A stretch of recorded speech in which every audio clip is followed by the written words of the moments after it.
Assalamualaikum warahmatullahi wabarakatuh. Teman-teman, pada kesempatan kali ini saya akan memaparkan bentuk-bentuk pemborosan atau waste dalam pelayanan kesehatan rawat jalan. Menurut beberapa literatur bahwa pelayanan kesehatan saat ini dipenuhi oleh berbagai bentuk pemborosan atau waste. Setiap $1 pemberian pelayanan kesehatan, 50 sennya merupakan waste, dan menurut Porphyry 30-40% atau bahkan hampir sampai 60% pembiayaan untuk pelayanan kesehatan berupa pemborosan atau waste. Waste dalam pelayanan pada Medicare, asuransi kesehatan di Amerika Serikat, 31% merupakan pemborosan dari sisi pembiayaan pelayanan kesehatan yang berasal dari 16% pada sisi administrasi dan 15% pada sisi klinis. Nah, pemborosan pada sisi administrasi ini bisa berupa kompleksitas administratif yang tidak perlu, kemudian berbagai kegagalan dalam proses pentarifan, kemudian ada kecurangan, dan ada penyalahgunaan atau abuse. Nah, pemborosan pada sisi klinis, hampir 50% dari waste yang ada, ini bisa berupa karena kegagalan koordinasi pelayanan, pemberian layanan yang tidak tepat, dan terjadinya pengobatan atau overtreatment atau pengobatan yang berlebihan. Nah, apa itu waste atau pemborosan? Ya, pemborosan itu merupakan sebuah bentuk hal-hal yang tidak bernilai, ya, artinya sampah, dan tidak bernilai tambah bagi pelayanan pasien. Pasien tidak mau membayar atau menghabiskan sumber daya untuk proses pelayanan yang berupa pemborosan. Kemudian waste atau pemborosan ini mengakibatkan penambahan penggunaan resource, bisa berupa uang atau non-uang seperti tenaga, bisa berupa area atau inventaris, ya barang inventaris, sehingga mengakibatkan standar tidak terlaksana dan produktivitas organisasi atau produktivitas pelayanan kesehatan menjadi turun. Nah, terdapat bentuk-bentuk 8 bentuk-bentuk pemborosan dalam proses produksi. Pada awalnya ini diterapkan pada industri manufaktur, namun pada saat ini mulai diterapkan dalam pelayanan kesehatan. Nah, 8 bentuk waste ini atau pemborosan ini disingkat dengan downtime yang berasal dari defect, overproduction, waiting, non-utilized talent, transportation, inventory, motion, dan extra proses. Nah, mari kita bahas satu persatu. Defect ini merupakan cacat pelayanan. Cacat pelayanan ini bisa terjadi karena pengerjaan yang salah, pengerjaan yang tidak sesuai prosedur, kemudian pengerjaan berulang. Nah, ini adalah sebuah bentuk cacat. Nah, cacat 8 jenis pemborosan ini tersebar di sepanjang pelayanan rawat jalan unit-unit yang dilalui oleh pasien, seperti ketika antri, ketika melakukan registrasi, ketika di rekam medis, ketika di poliklinik, di laboratorium, dan di farmasi. Nah, defect ini bisa saja karena kesalahan, misalnya kesalahan pencatatan identitas pasien. Kemudian dokter salah meresepkan obat. Kemudian laboratorium salah atau sampel darahnya tidak cukup, ya, sehingga mengakibatkan kesalahan.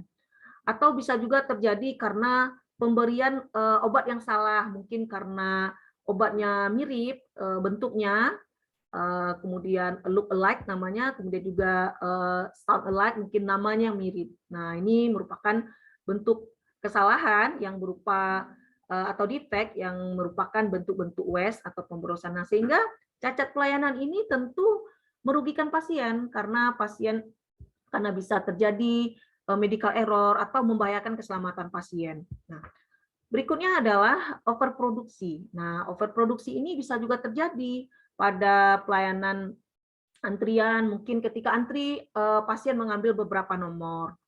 Kemudian ketika di dalam pelayanan kesehatan, dokter memberikan anjuran pemeriksaan penunjang yang tidak diperlukan atau overproduksi. Nah, kemudian bentuk waste yang ketiga adalah menunggu atau waiting. Nah, waiting ini juga bisa terjadi di sepanjang unit yang dilalui pasien, mulai dari unit registrasi, antrian, registrasi, kemudian menunggu lagi ketika dokter belum datang, menunggu lagi dengan banyaknya pasien di laboratorium, menunggu lagi ketika akan di ronsen atau melakukan pelayanan radiologi, kemudian menunggu lagi ketika antri di bagian farmasi. Nah, jadi pada umumnya pelayanan kesehatan itu, terutama di rawat jalan, bentuk waste yang utama itu berupa waiting dan defect. Dan berikutnya adalah bentuk pemborosan berikutnya adalah non-utilized talent. Nah, non-utilized talent ini adalah karyawan atau petugas kesehatan yang tidak diberdayakan secara optimal atau tidak berkinerja optimal. Baik karena manajemen kurang memanfaatkan atau kurang memberdayakan, atau bisa juga karena kelalaian dari petugas itu sendiri. Misalnya ketika di jam pelayanan, tenaga kesehatan tidak melakukan pekerjaan-pekerjaan yang seharusnya dilakukan, mungkin hal-hal yang tidak perlu seperti bermain handphone, atau petugas kesehatan datang terlambat. Nah, ini juga non-utilized talent, tidak memberdayakan kinerja karyawan secara optimal, padahal karyawannya sudah digaji. Atau bisa juga dokter terlambat datang sehingga tidak diberdayakan di jam pelayanan, atau dokter praktek di tempat lain. Nah, intinya ini adalah bentuk pemborosan karena pasien menunggu dan dokter itu juga sudah diberikan jasa pelayanan atau diberikan waktu untuk praktek pada jam tersebut yang seharusnya digunakan di rumah sakit tersebut dan tidak boleh digunakan di praktek di rumah sakit lain. Kemudian bentuk berikutnya adalah transportasi yang tidak perlu. Misalnya ketika terjadi kekosongan obat. Nah, ternyata kekosongan obat di depo ternyata harus diambil di gudang. Ternyata gudang sama depo farmasinya berjauhan, letaknya tidak sinkron begitu. Nah, ini memerlukan transportasi yang berlebihan sehingga pasiennya menunggu begitu. Atau bisa juga ketika dokter mau praktek kemudian parkir mobilnya jauh dari lokasi poliklinik. Nah, ini tentu memerlukan transportasi yang membutuhkan waktu, yang bersifat merugikan pada sisi pasien dan juga pada sisi organisasi pelayanan kesehatan.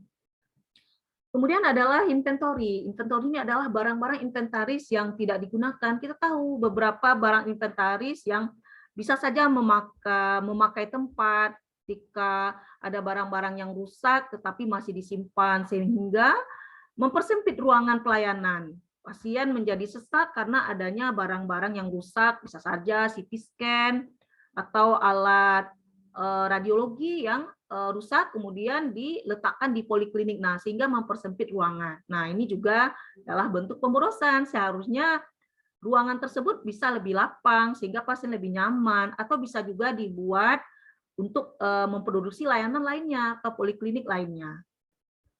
Nah, kemudian adalah motion. Motion ini adalah pergerakan yang tidak perlu, bolak-balik pergerakan yang tidak perlu ketika dokter harus mengambil belangko, ternyata belangko pemeriksaan atau permintaan pemeriksaan atau belangko rujukan yang letaknya berjauhan sehingga mengakibatkan pergerakan yang tidak perlu. Bentuk waste atau pemborosan terakhir adalah berupa ekstra proses ya atau proses tambahan yang memakan waktu atau menggunakan waktu tambahan. Nah, ibaratnya ketika orang memasak ternyata masakannya gosong gitu. Atau bisa juga dalam pelayanan kesehatan ini proses tambahan karena kurangnya kompetensi. Barangkali ketika pasien diperiksa, nah pasien seharusnya diperiksa oleh satu dokter sudah cukup seharusnya. Tetapi pasien diperiksa dalam hal yang sama oleh dokter-dokter lain atau oleh petugas-petugas kesehatan lainnya padahal sudah diperiksa sebelumnya. Nah, ini bersifat merugikan pasien, merugikan tenaga kesehatan itu sendiri dan juga merugikan rumah sakit. Kemudian kita lanjut. Apa saja akibat dari pemborosan? Nah, pemborosan dalam pelayanan kesehatan ini akan membawa dampak bagi pasien, bagi tenaga kesehatan, dan bagi rumah sakit, di mana pasien menjadi tidak puas akibat waste tadi, menunggu lama, kemudian cacat pelayanan, kemudian petugas yang berkinerja kurang optimal. Sehingga penundaan ini mengakibatkan outcome pelayanan yang buruk, outcome pelayanan kesehatan yang buruk, karena terjadinya penundaan pengobatan. Kemudian hal ini membahayakan keselamatan pasien, dan pasien harus menanggung biayanya karena ada proses tambahan. Ketika darahnya tidak cukup di laboratorium, tidak cukup, kemudian terjadi kesalahan pembacaan, lalu diulang lagi. Nah, pasien datang lagi untuk mengambil sampel darah. Nah, ini menimbulkan biaya bagi pasien. Nah, biaya itu tidak hanya berupa biaya transportasi, tetapi ada biaya-biaya yang tidak terhitung. Jadi biaya seperti stres, kemudian kekhawatiran, dan sebagainya. Nah, belum lagi biaya-biaya yang bersifat bisa dihitung, seperti biaya konsumsi, biaya transportasi, dan biaya meninggalkan tugas karena pasien tidak produktif. Nah, ini yang disebut dengan PG of patient time.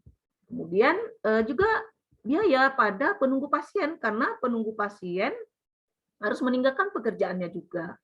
Nah, kemudian pelayanan yang bersifat pemborosan ini bisa merugikan tenaga kesehatan dalam bentuk stres kerja. Misalnya ketika pasien yang antri, kemudian dokter belum datang, nah ini pasien akan bolak-balik ke meja petugas, sehingga perawatnya menjadi stres melayani pasien, ya, sehingga perawatnya terkesan jutek dan sebagainya. Nah, ini adalah akibat dari pemborosan.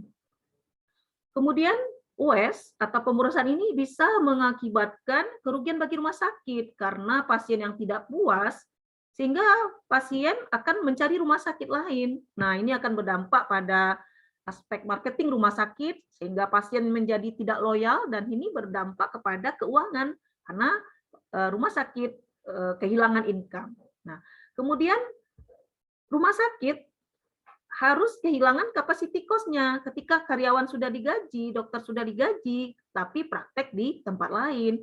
Ketika perawat sudah digaji, tetapi mengerjakan pekerjaan yang tidak sesuai atau pekerjaan yang tidak produktif di jam pelayanan.